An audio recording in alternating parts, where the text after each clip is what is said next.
House committee is going after the National Highway Traffic Safety Administration for the way it handled safety recalls. But Director David Strickland, defending the agency, he says previous Toyota complaints did not stand out compared to other automakers. He says the agency investigated complaints about the Camry during the Bush administration but did not find a defect. Since last fall, Toyota has recalled millions of cars to fix sticky accelerators. As you know, they've been linked to more than 50 deaths. Toyota's problems on the highway may lead straight to the courthouse and a flood of lawsuits. Let's talk to Sunny Hostin, a legal contributor for In Session on True TV. Sunny, great to see you as always. Thanks for the time this morning ahead of your big program. Tony. Hey, I want to get right to the class action suits here. 89 class action suits in place now, not over the safety problems, but over resale values. Maybe you could explain that to us.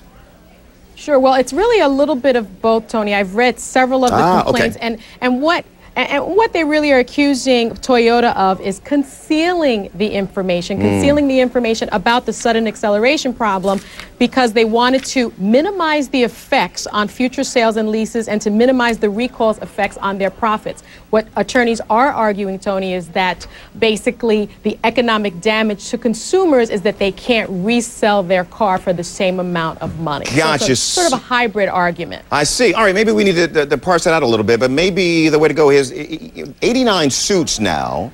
Do you think this is going to be ultimately consolidated maybe into one big single class action case? I think there's no question, Tony, that that is exactly what's going to happen. Okay. There's going to be a hearing March 25th in San Diego, California. A judge is going to determine whether or not all those suits should be consolidated into one. And I don't think there's any question that the judge will determine a lead plaintiff and definitely decide that they should be one large class action lawsuit. So, Sunny, how do these, typically speaking, how do these class action lawsuits work for consumers? Do they work out pretty well for consumers?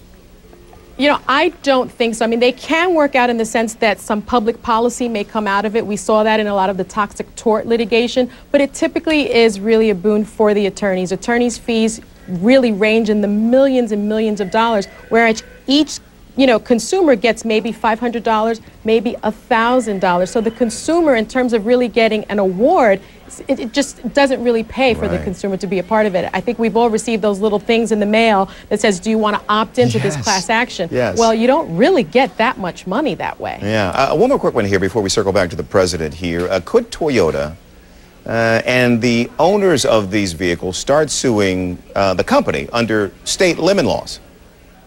I think that that is really what we are going to see. I think that is where this should go. Consumers, of course, state, lemon laws are state specific. But in Georgia, where you're seated, Tony, if a consumer sues Toyota under a lemon law, the manufacturer only gets one chance at fixing that car. And if the repair does not work, you get a full refund or a new car. That's a lot better recourse, in my view, than, $500. Yeah, so the bottom line is I think we're going to see a lot of Toyota people with lemons turning it into lemonade.